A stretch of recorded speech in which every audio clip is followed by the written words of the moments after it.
Assalamualaikum warahmatullahi wabarakatuh, and very good evening to our beloved lecturer Dr. Hairul Nizam and my fellow classmates. My name is Roma Hakim bin Maisa, and this is Dajmal Hakimi, Ashraf Mabada, Siti Nur Azrin, Atira Nadia, Akila Raza, Fatin Rizati, and Farah Shuhada. So we are from the Kuda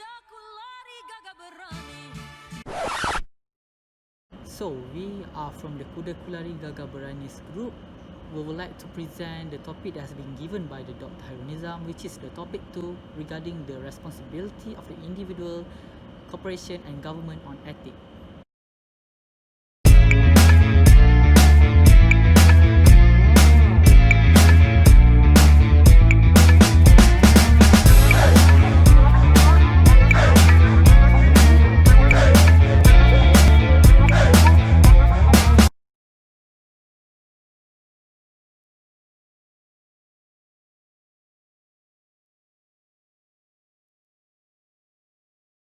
Let's first start off with the roles and responsibilities of an individual.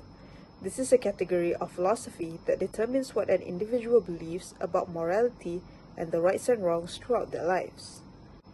One of the ethical practices that any individual can practice is to act with honesty and integrity by avoiding actual or apparent conflict of interest in personal and professional relationships. This is to prevent any unintentional harm. Moreover, an individual should always proactively promote ethical behavior as responsible partners among peers in any surroundings.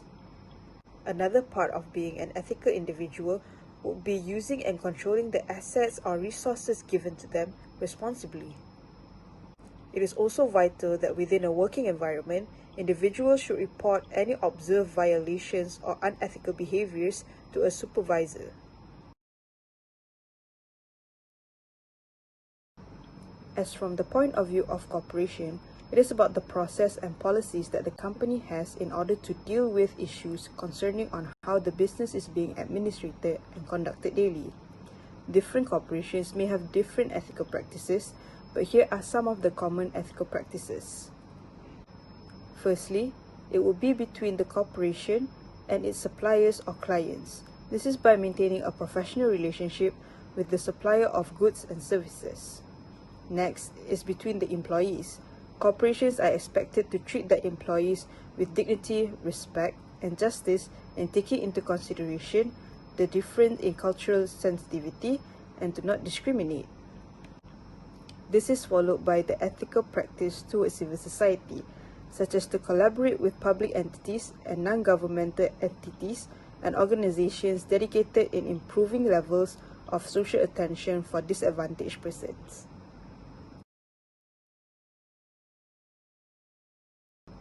Moving on to the roles and responsibilities of the government, it is about the professional code of conduct for those who work in and for the government.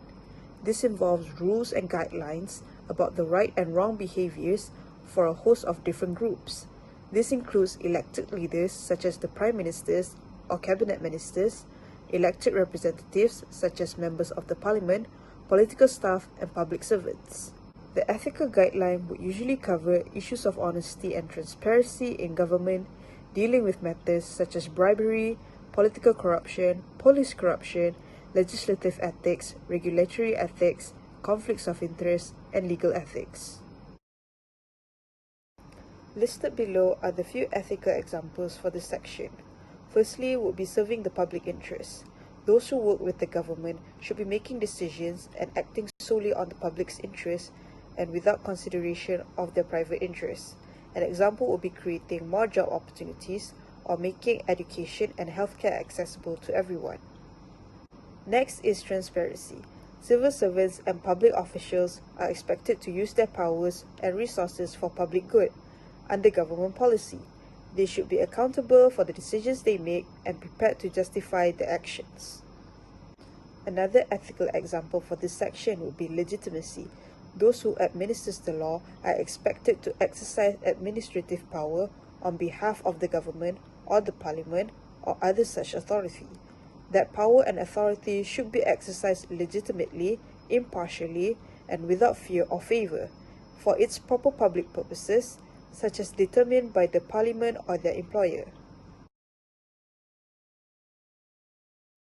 Assalamualaikum warahmatullahi wabarakatuh. My name is Muhammad Najm Hakimi bin Kamal. Okay, we go to the roles and responsibilities of stakeholders. Before that, do you know who are stakeholders? Stakeholder can be a person or group that can affect or be affected by an organization, which means they have interest in the company. There are two types of stakeholder, which are first, internal stakeholder, second, external stakeholders. Okay, we go to the next slide on internal stakeholders. Internal stakeholders are individuals or group within a business. They usually have interest to interfere in the company activities through direct relationships such as employment, investment, and ownership. This means anyone who contributes to the company internal function can be considered as internal stakeholders. Okay, we go to the next slide on the example of internal stakeholders. The first example of internal stakeholders are board of directors. The board of directors is a group of selected individuals representing shareholders, which can be either for a profit organization or non-profit organization or government agency. The board is the body that meets regularly to establish policy for corporate management and oversight. The powers and duties and responsibility of board of directors are determined by government regulation and the rules by law by organization itself. These authorities can determine the number of council members, how they are elected, and how often they should be met. The next example is executive manager. Executive manager is a person authorized to act on behalf of a company or business in matters of licensing and certification. Example of the executive manager are CEO or CFO. CEO may be kept informed about the current status of a project that the company runs. The executive manager is responsible for overseeing the operation and activity of the department. For example, they are responsible for ensuring that their department operates without problem. Next, we go to auditors. An auditor is a person who has been authorized by the company to review and verify the accuracy of the financial records and ensure that the company follows its tax law. They protect the company from fraud, show differences in the accounting matters, and sometimes work on consulting. The auditors evaluate the financial records in order to ensure the company is run efficiently. Another example of internal stakeholder is business unit. Business units are teams which are responsible for revenue and cost of the company. Another example is operation team. Operation team which is responsible for core business processes of the company such as manufacturing. Without the operation team, the company cannot run their daily operation effectively and efficiently. Assalamualaikum, my name is Fatih Nur Izzati binti Abdul Aziz. So, after knowing what is internal stakeholder, now we need to know what is external stakeholder. First, external stakeholder is a group of people who are not working in the business, or usually they are known as no skin in the game. And they also do not invested any personal or organization fund in the business. Secondly, external stakeholder is different compared to internal stakeholder, where external stakeholder do not vote on any decision in the company. But usually, external stakeholder is affected by the sequences and outcomes of the organization decision, where it either give a good or bad impact to the external stakeholder itself. Now we move to role and responsibility of external stakeholder in ethics. For the first point, stakeholders should actively acknowledge and monitor the concerns of all legitimate stakeholders and should careful in considering their interest in decision making and operation. So for example, this is where the board of directors need to consider all the ideas and interests before make any decision in the company. Second, the stakeholders should listen and communicate openly with the company about their respective concern and contribution as a result of their involvement with the company. So for example, the company and the stakeholder must communicate with each other about what is stakeholder concern for the company, and they need to communicate about other contribution that is made by the stakeholder to make sure that it can reduce risk in the business. So the third one, stakeholders should avoid activities that might jeopardize human rights or give rise to risk, which it would be patently unacceptable to relevant stakeholder. In this situation, where as an example, any problems in the company need to be discussed and should be settled among the management and also the stakeholder. If any stakeholder take an action to make the problem public, it will affect the other stakeholder, which it will be unacceptable action for them. So the last one is stakeholders should work with other entities, both public and private, to minimize the risk and harm that cannot be avoided in corporate activities. As an example, again, government should know what type of corporate activities that the company want to do. This is because it will minimize the risk and also can make the business support the government in order to give complete facility and also infrastructure to the society. Now we move to role and responsibility of external stakeholder in ethics. For the first point, stakeholders should actively acknowledge and monitor the concerns of all legitimate stakeholders and should careful in considering their interest in decision making and operation. So for example, this is where the board of directors need to consider all the ideas and interests before make any decision in the company.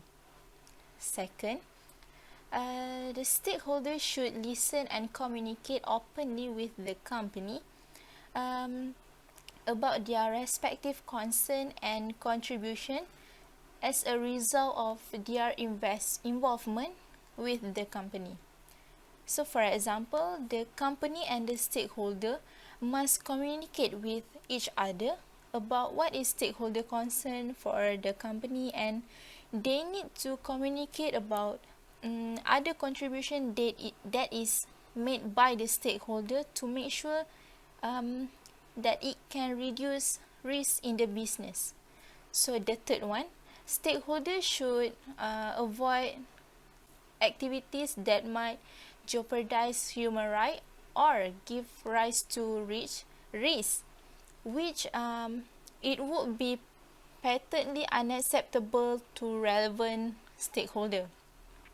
In this situation, where as an example, any problems in the company need to be discussed and should be settled among the management and also the stakeholder. If any stakeholder take an action to make the problem public, it will affect the other stakeholder, which it will be unacceptable action for them. So the last one is stakeholders should work with other entities, both public and private, to minimize the risk and harm that cannot be avoided in corporate activities. As an example, again, government should know what type of corporate activities that the company want to do. This is because it will minimize the risk and also can make the business support the government in order to give complete facility and also infrastructure to the society. There are two rating agencies in Malaysia that have been approved by the Security Commission, which include RAM and MARC. Okay, first we look at the rating agencies Malaysia, RAM. Okay, RAM Holding is an credit scoring agencies of the governments and company staffs. It is established in 1990. RAM become a provider of independent credit rating research, training, risk analysis, and bond pricing. RAM Holdings, that formerly known as Rating Agencies Malaysia Berhad, is the nation's first credit agency in Malaysia and also the largest credit agency in Asia. RAM also act as a catalyst for the domestic debt capital market.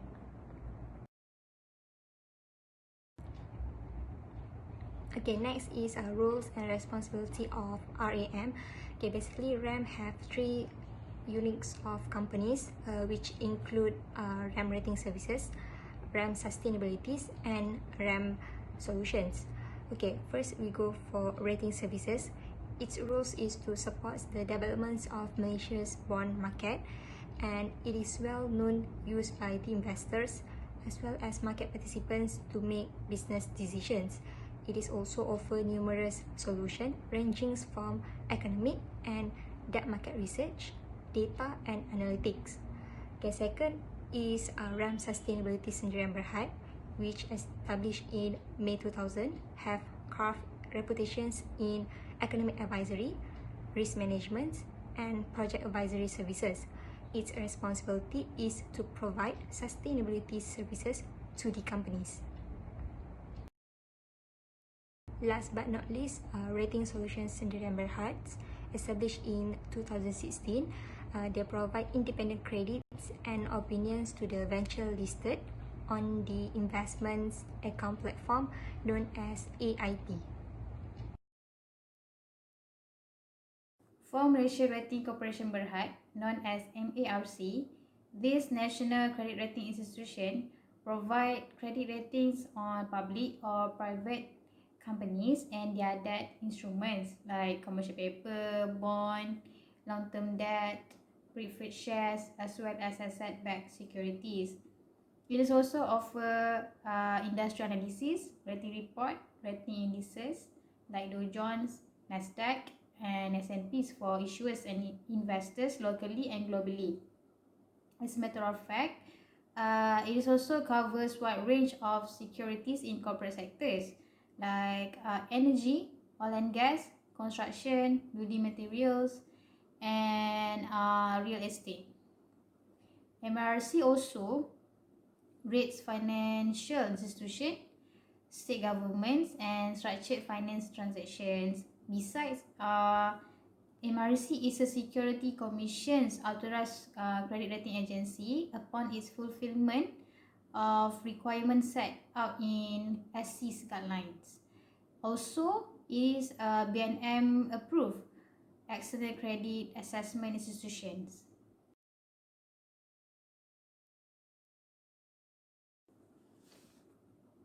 In addition, to relate credit rating agencies like MARC with the ethics guidelines, they have various policies listed under them, which we are more focused on whistleblowing policy.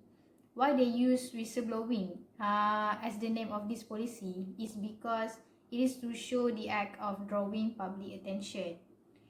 So the aim of this policy is to encourage employees and others who have serious concerns about any aspect of council's work to come forward and voice those concerns. So MARC is committed to promoting and maintaining high standards of transparency, accountability, and ethics in the workplace. And it is also to ensure that the employees are allowed to report any malpractice or wrongdoings without having fear of discrimination, which bring MARC is a zero tolerance for improper workspace conduct.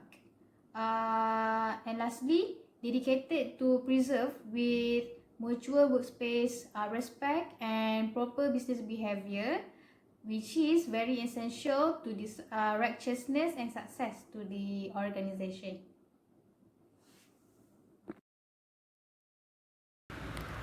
Okay, this is rating indicators for RAM and MARC.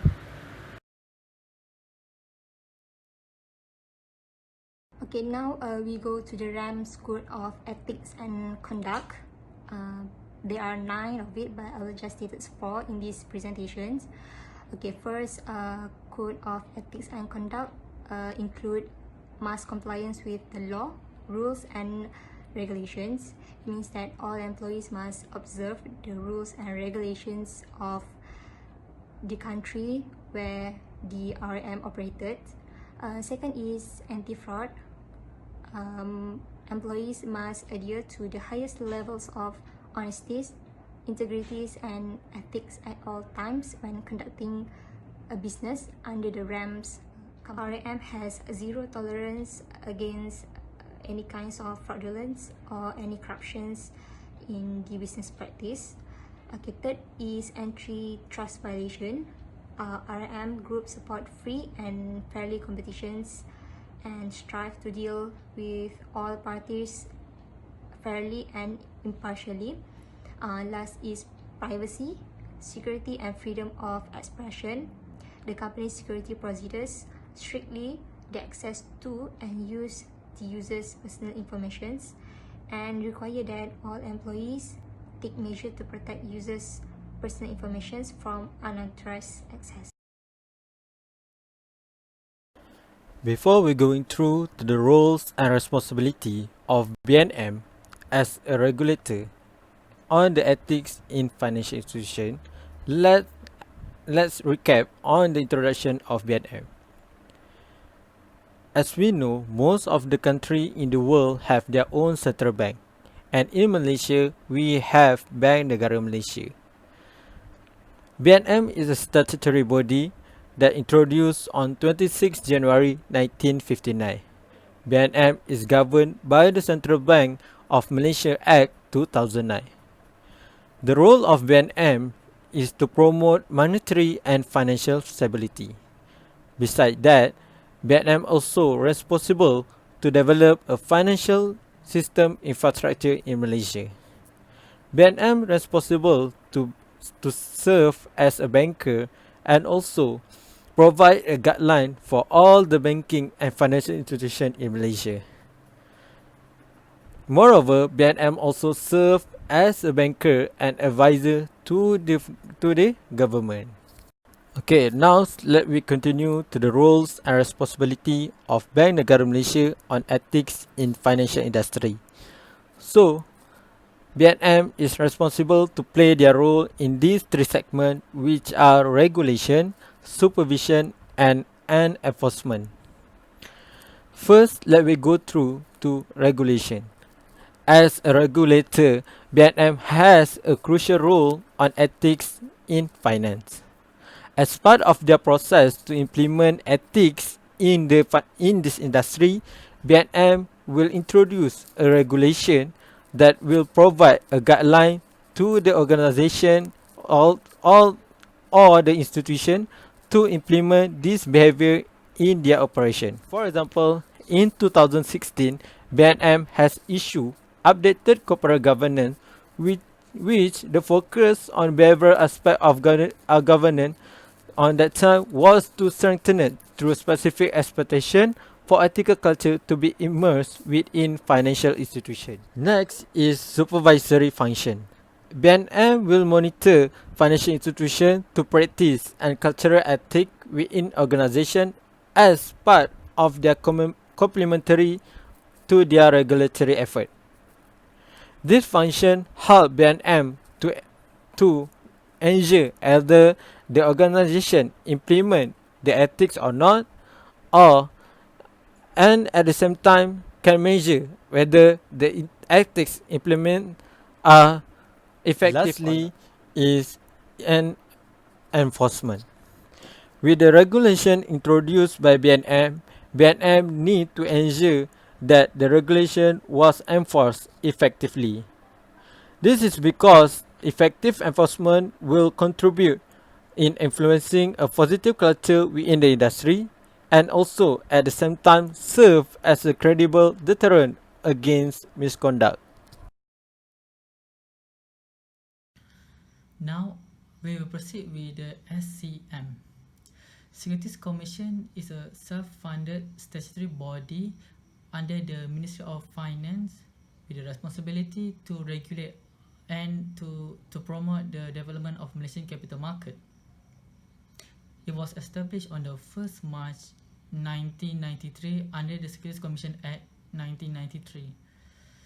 Their mission is to promote and maintain fair, efficient, secure and transparent securities market, facilitate development and competitive capital market in Malaysia. There are several rules of Securities Commission, but for today, I would like to focus on 4 main rules only. The first one is enforcing regulation. Securities Commission regulate all matters related with the capital market, ensuring sustainable growth by encourage and promote the development of capital market, including research and training. Next is supervising. Securities Commission responsible for supervising and monitoring the activity of all matters in the capital market. Securities Commission also act as an advisor for Ministry of Finance in all matters that relate with the capital market. Okay, now I will explain the Malaysia Code Corporate Governance, also known as the MCCG. MCCG can be defined as a mechanism used to manage the business and affairs of a company towards promoting business prosperity and corporate accountability with the objective of realizing long-term shareholders while considering their interests. In an easy word, MCCG provide a framework of mechanism that support the company in achieving its goal while preventing conflicts. In 2017, Securities Commission has introduced new approach in MCCG, which called as CARE, where it promotes greater internalization of corporate governance culture. CARE encourage companies to clearly identify the process involved in practicing good corporate governance. CARE aims to gain mutual trust between company and their stakeholder, and also to generate better interest in corporate governance best practice. CARE is a short form for Comprehend, Apply and Report. Comprehend is more to understand the intention behind the principle and practice, including intended outcomes. Apply is to implement the practice to achieve the intended outcomes of building and supporting a strong corporate governance throughout the company. Report is more to provide a meaningful disclosure on the company's corporate governance practice. These are the structure of the MCCG. The first one is principle. MCCG must base on these 3 principles, which the first one is board leadership and effectiveness, effective audit and risk management, the integrity the corporate itself. Next is the intended outcomes. Intended outcomes provide a company with a vision on what they will achieve through practice. Practice the action the company implement to achieve the intended outcome. And the last one is the guidance. Guidance assists company applying the practice to achieve the intended outcomes. In 2020, MCCG has been revised as a result of the COVID-19 pandemic. It is to ensure market sustainability and to promote new practice measure such as a new normal, which is virtual meeting, hybrid meeting, and online voting.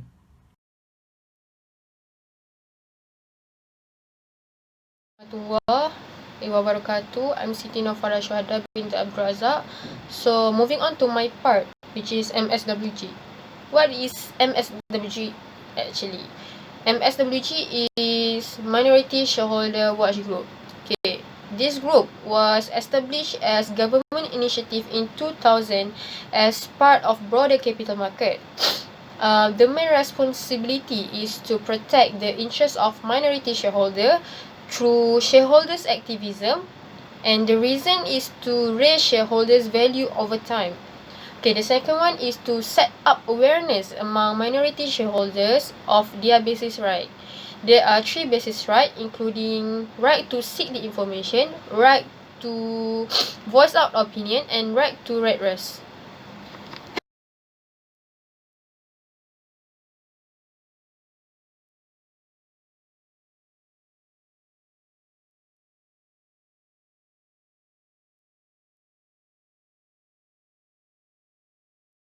Moving on to the next slide, which is role of MSWG in shareholders activism.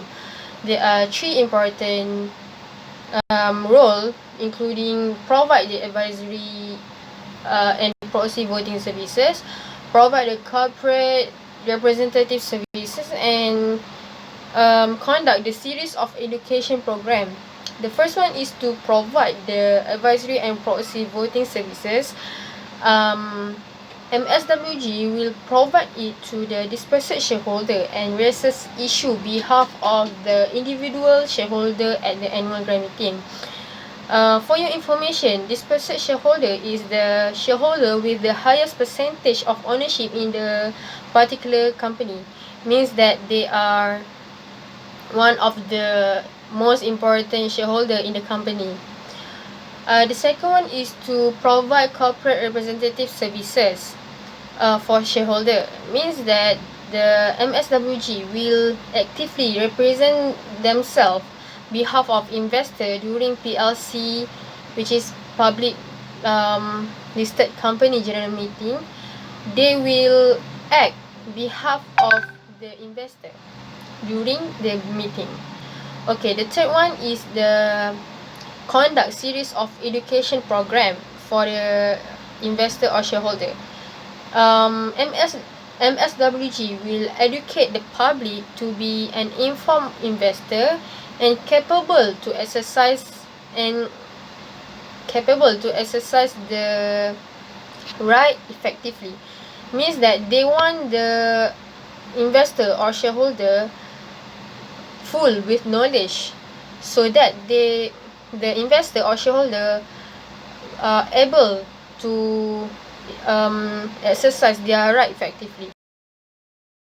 For the subtopic is the mind map of MSWG. It comprises with the 3 important key points, which is vision and mission, objective, and founding organization. Okay, the first one is the vision and mission.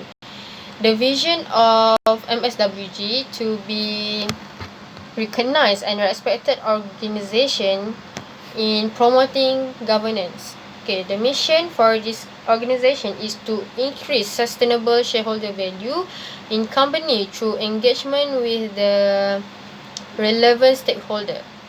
Okay, next, their objective. There are 7 objectives for the MSWG, but I just took 4. Okay, the first one is to become the forum on minority shareholder. The second one is to develop and disseminate the educational aspect of the corporate governance. The third one is to influence the decision-making process in the public listed company. And the last one is to monitor breaches and non-compliance in corporate governance practice by public listed company. Means that they will monitor the shareholder that breach or did not comply with the corporate governance. Okay, and the last one is the 4 founding organization for MSWG. The first one is the Lembaga Tabung Angkatan Tentera. The second one is Permodalan Nasional Berhad. Next is Pertubuhan Keselamatan Sosial, and the last one is Lembaga Tabung Haji. Okay, that's all. Thank you.